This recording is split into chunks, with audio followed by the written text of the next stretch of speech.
vlog mobil gue yang pertama. Gue akan review mobil yang baru gue dapat kurang lebih 3 bulanan lah ya. Peugeot 307 SW yang bensin tahun 2003. Peugeot 307 SW ini ada dua macam, gue yang tipe T5 dan T6, ini yang T5. Bedanya nanti gue jelasin satu-satu. Nah, oke, sekedar tips saja buat teman-teman yang pengen pelihara mobil Peugeot, pastikan service recordnya jelas itu pertama. Terus kemudian pastikan aman dari sisi elektrikal, tidak ada kabel-kabel yang di jumper dan segala macam, karena itu penting. Terus kemudian seori mungkin ya, dapatnya seori mungkin.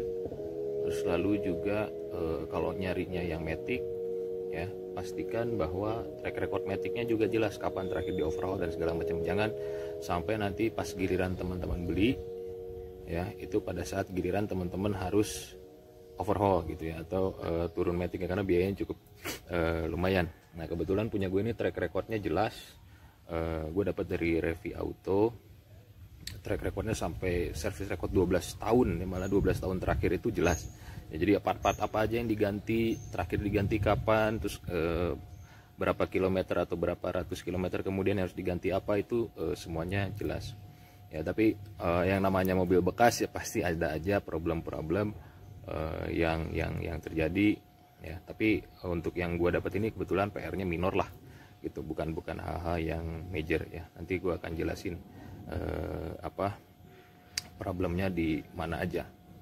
Oke, mobilnya seperti apa, ayo kita lihat.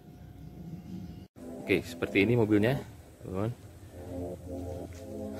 Oke, ini warnanya silver, tahun 2003, matic, bensin. Oke, nah kita mulai dulu dari tampilan depan. Kebetulan ini headlampnya gue udah ganti ya, dengan mereknya Moret ya. Ini aksesoris yang banyak diincar oleh penggemar Peugeot biasanya. Kalau untuk headlamp ini karena agak susah juga nyarinya, nggak gampang. Orinya dia kristal multi reflektor ya. Oke, jadi tipe Moret ini di sini fog lampnya ya, lalu kemudian di sini lampu senja dan high beam, ini lampu besar, dan di sini untuk lampu sennya. Oke, lalu kemudian di sini ada lubang untuk towing ya. Terus kemudian nah untuk wipernya ya, wipernya itu dari tengah ke samping ya. Jadi beda dengan mobil Jepang misalkan pada umumnya, atau mobil Eropa juga nggak semuanya seperti ini. Ada beberapa yang gua tahu bilah wipernya itu startnya dari tengah seperti Mercy, itu ada beberapa yang gua tahu startnya bilahnya dari tengah. Oke, lalu kemudian kita ke kaki-kaki, velgnya ring 16. Ini tipenya tipe velgnya Ariane namanya. Ariane itu OEM-nya untuk Peugeot 307 SW ya, ring 16. Depan sudah disc brake. Ini kebetulan untuk bannya tadinya aslinya profilnya adalah 205 60 16 ya. Ini gue ganti dengan profilnya agak tipis, pakai profil 55 merek Hankook Ventus V2 konsep. Oke, lalu dia ada lampu sen defender ya. Untuk lampu sen di spion belum ada. Oke, lalu kita ke belakang. Oke, di belakang juga sudah disc brake ya. Oke, lalu di sini lampu belakangnya seperti ini modelnya. Oke, tampilan belakangnya seperti ini ya. Oke, nah jadi untuk lampu rem belakangnya ini modelnya warnanya merah semua ya, merah semua. Untuk lampu rem, sen, dan juga lampu mundur. Tapi untuk bohlamnya sendiri dia warnanya sen ya, bohlamnya kuning, lampu mundur bohlamnya putih, lampu rem bohlamnya merah ya. Oke, terus kemudian untuk antena radionya di sebelah sini. Lalu kemudian juga ini ada roof bar. Roof bar ini bawaannya. Oke, jadi dari luarnya tampak belakang seperti ini. Dari samping seperti ini ya. Oke, nanti kita lihat ke dalam. Oke, untuk kabin dalamnya seperti ini ya. Peugeot 307 ini kebetulan banyak sekali konsol tempat penyimpanan ya, seperti laci di pintu ini, lalu kemudian ada tempat penyimpanan lagi di sini, ada penyimpanan lagi di sini ya. Lalu di sini ada lagi, kemudian lacinya di sini ya, sudah soft opening. Oke, kan. Oke. Lalu di sini juga semburan AC bisa mengarah ke laci. Jadi kalau misalkan mau naruh minuman di sini, pengen dingin ya bisa ditaruh di sini. Nanti di sini semburan AC-nya ada dari sini. Oke, lacinya cukup besar. Lalu kemudian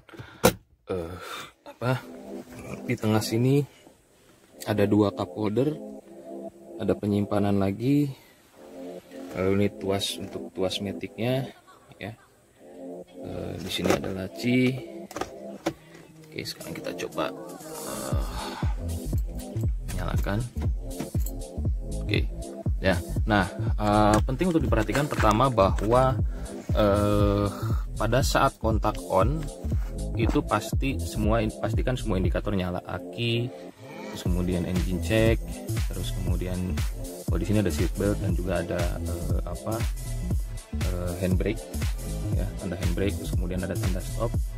Nah, ini pastikan semua nyala pada saat start kontak di posisi on. Lalu kemudian pada saat mesin kita nyalakan ya, kita coba nyalakan. Oke, itu semua harus mati ya gitu. Kalau ada yang masih nyala berarti masih ada error yang terjadi gitu ya. Terus perhatikan juga biasanya kalau dia ada fault di MID tengah, kalau untuk Peugeot 307 itu pasti ada peringatannya. Oke, terus kemudian di sini ada kisi AC ya, bisa di open close nya. Terus kemudian ini ada pintunya mulai tarik. Lalu kemudian di sini untuk spionnya sudah auto retract ya, kita lihat. Oke, seperti itu ya. Kiri juga. Oke ya. Terus kemudian power window di sini kanan auto, sudah auto turun, auto naik. Kemudian untuk yang kiri juga udah auto turun, auto naik. Lalu untuk yang belakang juga sudah auto turun, auto naik ya. Jadi seluruhnya sudah auto. Lalu kemudian di sini ada window lock. Oke, lalu kemudian untuk AC, oke, AC-nya sudah digital, bisa disetel arah semburannya ya. Oke, terus sini open close air-nya. Ini AC-nya ada menu eco, menu reguler, menu biasa. Lalu ini untuk defogger, kaca depan, kaca belakang ya. Lalu ada settingan autonya di sini. Ini kalau untuk naikkan turunkan kecepatan blowernya. Ini untuk temperaturnya naik turun ya. Oke, saya sih biasa taruh di auto aja. Oke. Nah, terus kemudian untuk central locknya di sini ya. Central locknya di sini. Ini untuk hazardnya. Oke. Lalu kemudian juga informasi seperti konsumsi bahan bakar, lalu kemudian sisa yang bisa ditempuh dengan bensin yang tersedia, tanggal. Ini sisa bensin tadi. Ini jarak yang sudah ditempuh. Ini rata-rata konsumsi bahan bakar per 100 km ya. Oke. Nah, terus juga di sini ya, untuk lampunya dia sudah ada fitur auto headlamp ya. Nah ini ya, auto headlamp, dan juga sudah ada fitur untuk auto di wipernya. Lalu di sini juga ada headlamp leveling ya. sudah ada headlamp levelingnya. Lalu kemudian, nah di sini ada tombol untuk pengunci airbag, dan yang ini adalah tombol untuk panoramiknya. Ya, oke, check it out. Oke, panoramiknya dia terbuka sampai baris ke 2 ya. Oke, kita tutup lagi aja, panas ya. Nah, pastikan semua fitur-fitur ini berfungsi ya. Jadi kalau beli mobil, kalau saya sih biasanya beli mobil apapun itu semua fitur itu harus nyala ya. Tombol-tombol itu harus berfungsi semuanya. Di sini kemudian ada lampu baca sisi pengemudi, sisi penumpang, tengah. Lalu di sini sudah ada start holder. Sini ada vanity mirrornya juga. Ya, di sini juga sama, ada vanity mirrornya juga. Oke, terus itu. Oke, lalu di sini juga sudah ada lampu juga di baris kedua, sisi kiri dan sisi kanan. Oke, yuk sekarang kita lihat ke belakang. Oke, di belakang seperti ini ya, baris keduanya. Jadi kursinya itu benar-benar untuk 3 penumpang, masing-masing 1 ya, masing-masing 1. Jadi biasanya kan kalau mobil-mobil Jepang itu 3 penumpang tapi kursinya 2, kasihan yang duduk di tengah, biasanya kurang nyaman. Oke, nah terus di sini juga sudah ada meja ya, ada meja seperti ini. Di sisi sini juga ada seperti ini. Oke, lalu nah ini di depan masing-masing dapat armrest ya, sisi penumpang ini dan sisi pengemudi. Oke, nah lalu di belakang juga ini ada tempat penyimpanan, kiri kanan ada ya. Terus kemudian juga sudah dilengkapi seat belt ya, untuk di baris tengah. Lalu kemudian ini di tengahnya ini, kursi yang tengah kalau misalkan nggak dipakai,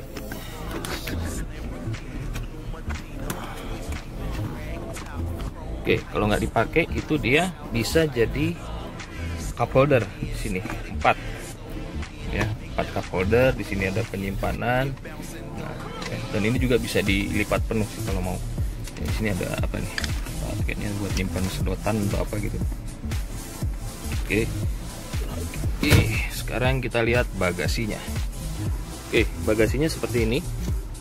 Nah, ini kursi kebetulan yang baris ketiga saya lipat ya, karena ya saya sih lebih mentingin buat penyimpanan ya. Lagian juga kalau di baris ketiga ini lebih cocok yang duduk sini anak-anak, karena kalau orang dewasa nggak nyaman lah, makanya kalau duduk di baris ketiga sini ya. Oke, di sini ada tempat penyimpanan ya, sini juga ada, bukan penyimpanan sih ya, mungkin ini kayaknya buat tempat pegangan aja ya. Terus kemudian nah, di sini juga ada nih instructionnya cara lipat kursi. Terus kemudian ada power outlet 12 volt ya, tapi hanya di sebelah kiri, yang di sebelah kanan nggak ada. Oke, nah terus kemudian juga dia sudah ada untuk seat belt baris ketiga, dan juga ada lampu di baris ketiga. Nah ini seperti dilihat sini ada seat beltnya. Terus kemudian nih jaring ini saya dapat bawaannya memang sudah ada jaringnya ya, sudah ada jaring bawaannya. Oke, terus kemudian untuk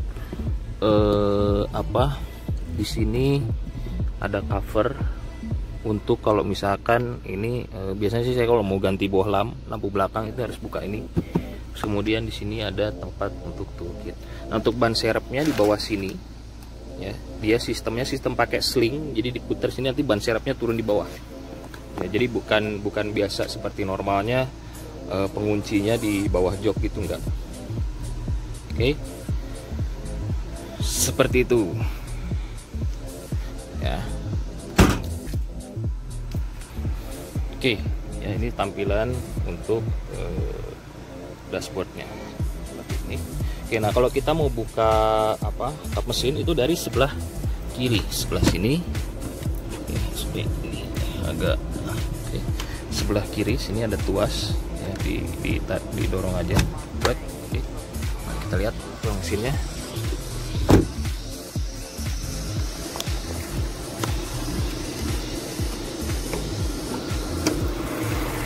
Oke, nah seperti ini ruang mesinnya. Oke, lumayan rapi. Nah, seperti saya bilang tadi, usahakan dapatnya itu memang untuk jalur kabel apa segala macam itu orisinil ya. Oke, rapi, tertutup cover ya. Oke, seperti ini. Nah ini bentar,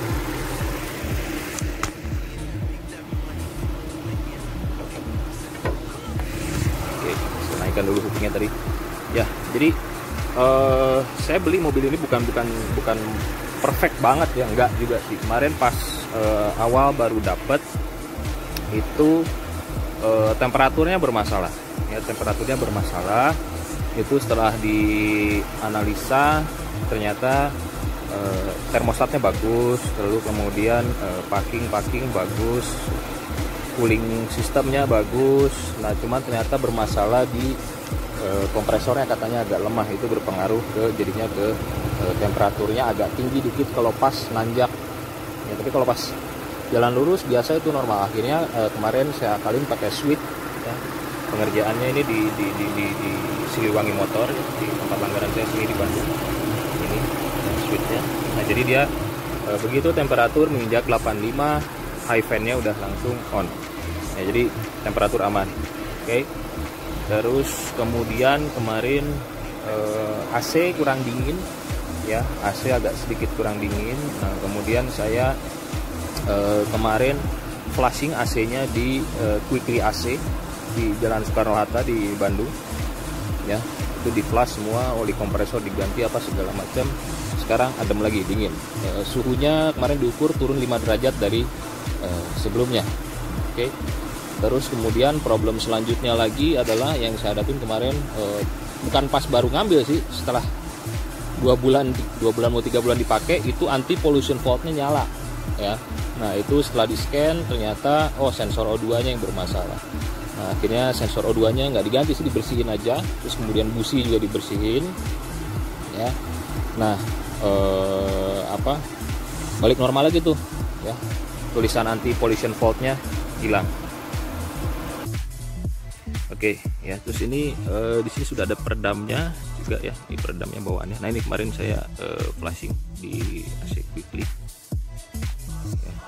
Nanti servis lagi 21 November 2020. Nah pastikan selalu tercatat, terdokumentasikan ya.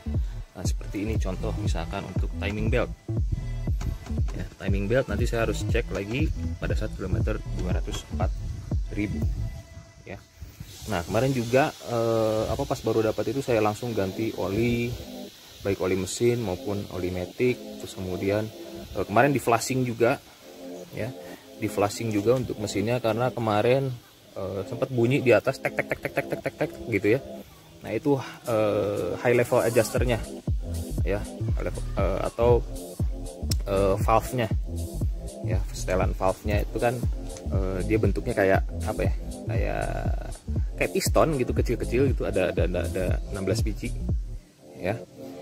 Itu biasanya kalau udah agak lama berkerak, ngeras, mungkin karena faktor oli dan segala macam ya. Kemarin cukup di flashing aja, banyak cairan engine flush seperti liquid moly dan segala macam lah. Itu harganya juga cuma 50-100 ribuan. Jadi caranya masukkan ke sini ya, masukkan ke ruang mesin untuk cairan flashing olinya, lalu diamkan setengah jam. Perhatikan nanti itu suara menggelitik di atas itu pasti berangsur-angsur hilang. Nah nanti setelah setengah jam, 15 menit sampai setengah jam lah, tergantung dari baca aja di anjuran di botol engine flashnya. Nah nanti setelah 15 menit atau setengah jam ya, buang olinya, ganti filter olinya, baru isi oli yang baru, seperti itu ya. Oke. Oke, sekarang untuk tips detailnya ya, kalau saya gitu ya pribadi, mungkin yang lain punya tips-tips tambahan nanti tolong di komentar aja di bawah. Kalau saya sih kalau nyari mobil apapun itu biasanya ada 3 aspek yang saya lihat. Pertama mesin, kedua body eksterior lah ya, kemudian yang ketiga adalah interior. Nah kebetulan kalau saya ini bukan penggemar mobil-mobil baru lah ya, saya lebih suka mobil-mobil yang usia di atas 10 ke 20 tahun lebih lah. Saya lebih suka mobil-mobil lama. Jadi biasanya kalau untuk mesin itu yang saya cek adalah pertama saya lihat tadi wiringnya ya, kabel-kabelnya apakah ada yang sudah tidak orsinil jalurnya atau ada yang dirubah-rubah gitu ya. Sebisa mungkin saya selalu dapetin yang jalur kabelnya itu semua masih ori, bagus.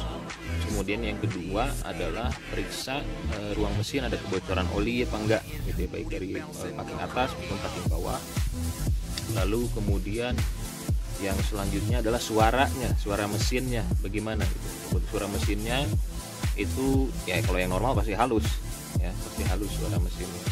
Terus kemudian saya coba biasanya saya gas gitu, saya perhatiin asap knalpot yang keluar dari knalpot itu berwarna kah putih misalkan atau hitam atau biasa aja gitu. Kalau putih itu biasanya kalau keluar asap putih, tahu saya itu biasanya pasti ada kebocoran ada oli yang terbakar lah intinya ya. Kalau asapnya hitam itu biasanya pembakarannya kurang sempurna, biasanya karena boros ya, terlalu boros campuran bensinnya, biasanya sih begitu ya. Lalu kemudian dari sisi mesin sih cukup itu ya. Terus kalau bisa sih elektrikal tadi di scan.